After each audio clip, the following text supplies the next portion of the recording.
नमस्कार दोस्तों, स्वागत है आपका daily one topic by AK YouTube channel पर। इस वीडियो नोट के माध्यम से आप देखेंगे कार्ल मार्क्स के राज्य संबंधित विचार क्या थे। तो कार्ल मार्क्स राज्य को एक शोषणकारी संस्था मानते थे, ये आप पहले ही समझ लीजिए।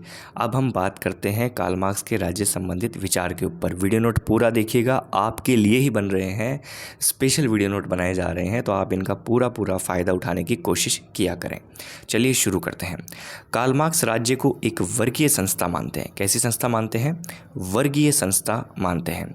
कार्ल मार्क्स कहते हैं कि आदिम साम्यवादी व्यवस्था में समाज के सदस्यों के बीच हितों को लेकर कोई भी टकराहट नहीं था। जब आदिम साम्यवादी अवस्था थी तो समाज के जो वर्ग थे, जो लोग थे, उनके आपस में जो हित थे, उनमें किसी भी प्रकार का कोई भी टकराहट यानी बैर नहीं था, आपस में कोई दुश्मनी नहीं थी।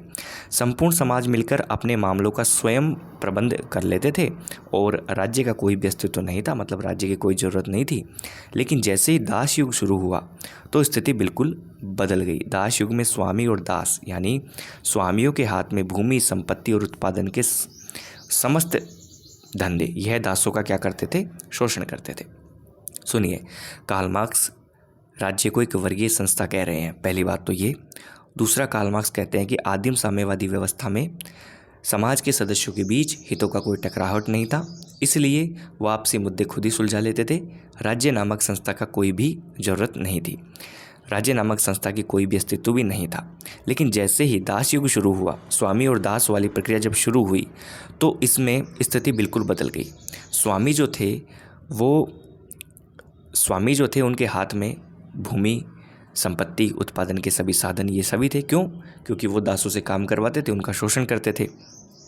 ठीक है, शोषण करने लगे। स्वामी वर्ग के सदस्यों की संख्या बहुत कम थी। बहुसंख्यक समाज के विरुद्ध अपनी स्थिति बनाए रखने के लिए इनको शक्ति का सहारा लेना पड़ता था। स्वामी लोग जो थे उनकी संख्या कम थी और दास लोग जो थे इनकी संख्या बहुत ज़्यादा थी। तो ज़्यादा संख्या को संभालने के लिए स्वामी लोगों को शक्ति का सहारा लेना पड़ा। इनके पास अपनी सेना होती थी, कोर्ट्स होते थे यानी न्यायालय, पुलिस, जेल व्यवस्था, ये सभी होती थी कि कोई भी उदंड करेगा उसको उठा के हम जेल में डाल देंगे, कोर्ट की प्रक्रिया में अटका देंगे, उसको सजा दे देंगे। सेना थी, सेना से उसको मरवा देंगे, पिटवा देंगे, जो भी स्थिति थी। तो कहने का मतलब, जब स्वामी और दास दो वर्ग आमने सामने हुए तो स्वामियों की संख्या बहुत कम थी और बहुसंख्यक वर्ग दासों का था, और उन दासों को संभालने के लिए इनको शक्ति का सहारा लेना पड़ा। शक्ति के अंतर्गत इन्होंने अपनी सेना, न्यायालय, कोर्ट, जो भी कह लीजिए, इन सभी का इन्होंने इस्तेमाल किया। सभी व्यवस्था होती थी और इन संस्थाओं पर उन लोगों का अधिकार था। किन संस्थाओं पर? न्यायालय, पुलिस, जेल, जो भी ये संस्था इन्होंने स्थापित की, उन लोगों का अधिकार था जो शासक वर्ग के समर्थक थे। जो स्वामियों के समर्थक थे, उनका इन संस्थाओं पर अधिकार रहता था। यहीं से राज्य संस्था का जन्म शुरू हो जाता है और कार्ल मार्क्स लिखते हैं कि राज्य संपत्तिशाली वर्ग का संगठन है। राज्य क्या है? संपत्तिशाली वर्ग का संगठन है। कौन कहते हैं ये? कार्ल मार्क्स कहते हैं। जब बहुसंख्यक वर्ग यानी सर्वहारा वर्ग को संभालने की बात आई तो लोगों ने जेल, पुलिस, न्यायालय, इन व्यवस्थाओं की व्यवस्था की। इन व्यवस्थाओं को संभालने वाले लोग कौन थे? जो बुर्जुआ वर्ग का समर्थन करते थे, उनके हाथ में इनकी सत्ता थी। तो संपत्तिशाली वर्ग का संगठन है जो संपत्तिहीन वर्ग से इसकी सुरक्षा करता है। यह भी कहता है कि राज्य आदिकाल से अस्तित्व में नहीं था। ऐसे समाज भी रहे जो इसके बिना थे, उनमें राज्य या राज्य सत्ता की कोई भी धारणा नहीं थी। बिल्कुल सही बात है, इन्होंने खुद ने कहा, आदिम साम्यवाद में ऐसी व्यवस्था नहीं थी। आर्थिक विकास की निश्चित दिशा में जो समाज के वर्ग विभाजन द्वारा उत्पन्न झगड़ों के कारण पैदा हुई, उस स्थिति में राज्य की उत्पत्ति हुई और इस झगड़े की आवश्यकता थी क्या? राज्य नामक संस्था जो झगड़ा शुरू हुआ, आर्थिक झगड़ा जो शुरू हुआ, इस झगड़े की आवश्यकता थी राज्य नामक संस्था, और राज्य की उत्पत्ति हुई आर्थिक विकास में जो विभाजन के द्वारा उत्पन्न झगड़े हुए उनके कारण। ठीक है साहब, यहाँ तक बिल्कुल क्लियर है। कार्ल मार्क्स राज्य वर्ग को शोषण का यंत्र मानते हैं। वर्ग शोषण का यंत्र मानते हैं राज्य को। क्लियर है, ये पॉइंट भी ध्यान में रखिएगा। अपनी प्रारंभिक रचनाओं में उन्होंने हीगल के राज्य संबंधित विचारों को बहुत आलोचना की। हीगल मानते थे कि राज्य नैतिकता है, समाज के सारे झगड़े ख़त्म कर देता है। मार्क्स के इस विचार की मार्क्स इस विचार की आलोचना करते हैं, कहते हैं कि राज्य व्यक्तिगत हितों के ऊपर रहकर सामान्य हित का प्रतिनिधित्व नहीं करता बल्कि निजी संपत्ति का सेवक है। कार्ल मार्क्स राज्य को कहते हैं कि निजी संपत्ति का क्या है, सेवक है। मार्क्स ये भी मानते हैं कि राजनीतिक मुक्ति मानव की मुक्ति नहीं है, राज्य स्वतंत्र हो सकता है बिना मनुष्यों के स्वतंत्र हुए।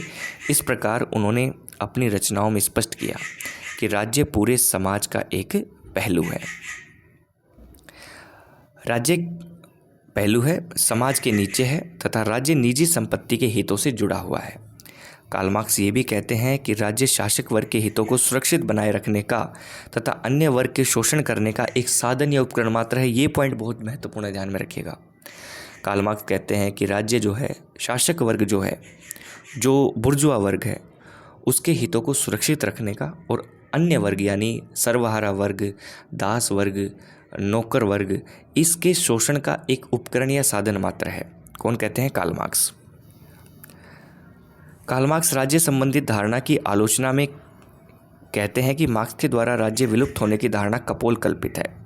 कार्ल मार्क्स की जो राज्य संबंधी धारणा की आलोचना में विद्वान कहते हैं कि मार्क्स के द्वारा जो राज्य विलुप्त होने की धारणा कही गई है कपोल कल्पित है, राज्य विलुप्त नहीं हो सकता।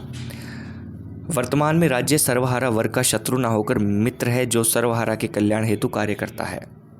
जो दास वर्ग है, सर्वहारा वर्ग है, मजदूर वर्ग है, उसको ये सपोर्ट करता है। कौन? राज्य उसके कल्याण के लिए कार्य करता है वर्तमान में। इस आधार पर आलोचना की गई।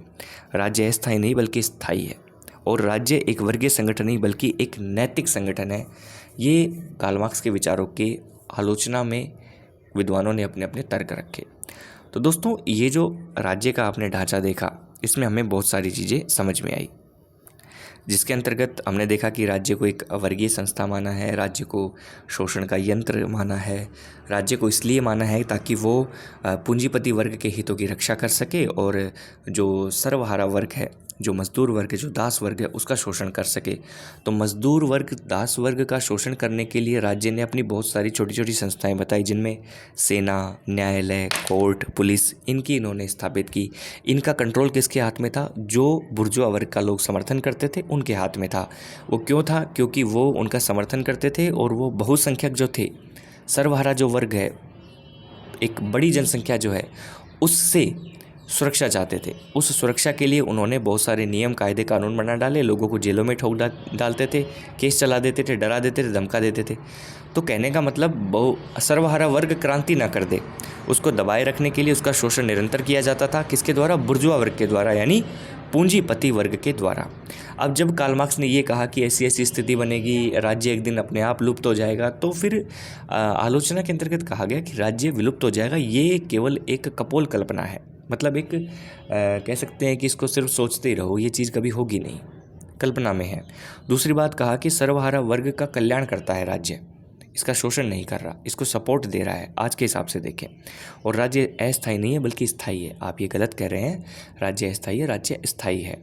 और राज्य एक वर्गीय संगठन नहीं है, किसी एक वर्ग को लेकर नहीं चलता। राज्य एक नैतिक संगठन है जो नैतिक अवधारणाओं पर चलता है, नैतिक धारणाओं पर चलता है, सबको साथ लेके चलता है, सबको विकास चाहता है, कल्याणकारी चाहता है और ऐसा माहौल बना के रखना चाहता है जिसमें किसी का भी शोषण ना हो, कोई भी शोषक ना हो, कोई भी ऐसा ना हो कि पूंजीपति दासों का शोषण कर रहा है। बुर्जुआ वर्ग और सर्वहारा वर्ग के अंदर एक कह सकते हैं कि आपस में तालमेल बिठाने का संगठन है राज्य, नैतिक संगठन है। तो इस प्रकार राज्य से संबंधित जो विचार थे कार्ल मार्क्स के, वो हमने आपको इस वीडियो नोट में बताए हैं।